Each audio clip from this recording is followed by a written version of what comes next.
विशाल steno classes में आपका स्वागत है। ये डिक्टेशन रिकॉर्ड की गई है। 100 शब्द प्रति मिनट डिक्टेशन शुरू होती है 3 सेकंड बाद। महोदय, देश में यह प्रदेश ऐसा पहला राज्य है जहां त्रिस्तरीय पंचायती राज की स्थापना हुई है। वह बहुत ही बुद्धिमानी के साथ तैयार की गई है, जिसमें सत्ता के विकेंद्रीकरण के लिए समुचित कदम नहीं उठाए गए हैं। नई व्यवस्था को सही रूप देने में वक्त ज़रूर लगेगा। बहुत कुछ किया गया है और बहुत कुछ किया जाना शेष है। पंचायत प्रतिनिधियों ने आरोप लगाते हुए कह दिया है कि उन्हें वांछित अधिकार नहीं मिल पाने के कारण वे जन अपेक्षा के अनुरूप काम नहीं कर पा रहे हैं। अब उनमें विकास और प्रगति की चाह जग उठी है। अपेक्षाकृत वे अपने अधिकार के प्रति सजग और चौकन्ना हो गए हैं, परंतु त्रिस्तरीय पंचायती राज व्यवस्था के अंतर्गत कार्यों में अपेक्षित गति नहीं आने से उत्साह धीरे धीरे ठंडा पड़ रहा है।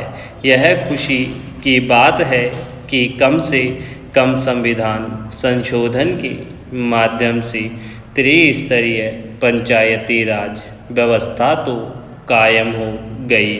अब कम से कम ढांचा तो तैयार हो गया है। अब ढांचा तैयार हो गया है, तब बाकी कार्य भी हो जाएगा। मैं उम्मीद करता हूँ कि अब सरकार के साथ साथ पंचायत प्रतिनिधियों का दायित्व बन जाता है कि बगैर राग द्वेष के एकजुट होकर संकल्प की पूर्ति करने का प्रयास करें। पंचायत कार्यालयों के अंदर अपेक्षाकृत पर्याप्त अमला नहीं है।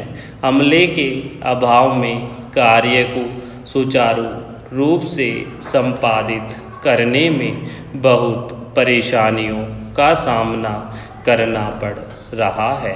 अभी तक वित्तीय प्रशासनिक दायित्व नहीं सौंपे गए हैं। यथाशीघ्र अपेक्षित वित्तीय प्रशासनिक अधिकार संबंधी निर्देश जारी किया जाना चाहिए। मैं उम्मीद करता हूँ कि जन कल्याणकारी विकास के कार्यों में अवरोध पैदा करने की तुलना में उन्हें दूर किया जाना चाहिए। मैं निवेदन करना चाहता हूँ कि गाँवों की प्रगति के बिना देश या प्रदेश की प्रगति के संबंध में ऊंची ऊंची बातें सरासर बेईमानी होगी। अब आवश्यक हो गया है कि आर्थिक सामाजिक बदलाव के लिए सकारात्मक प्रक्रिया शुरू की जाए। मैं उम्मीद करता हूँ कि इस प्रकार से हमारा प्रदेश हमारे देश का एक आदर्श राज्य बन सकता है।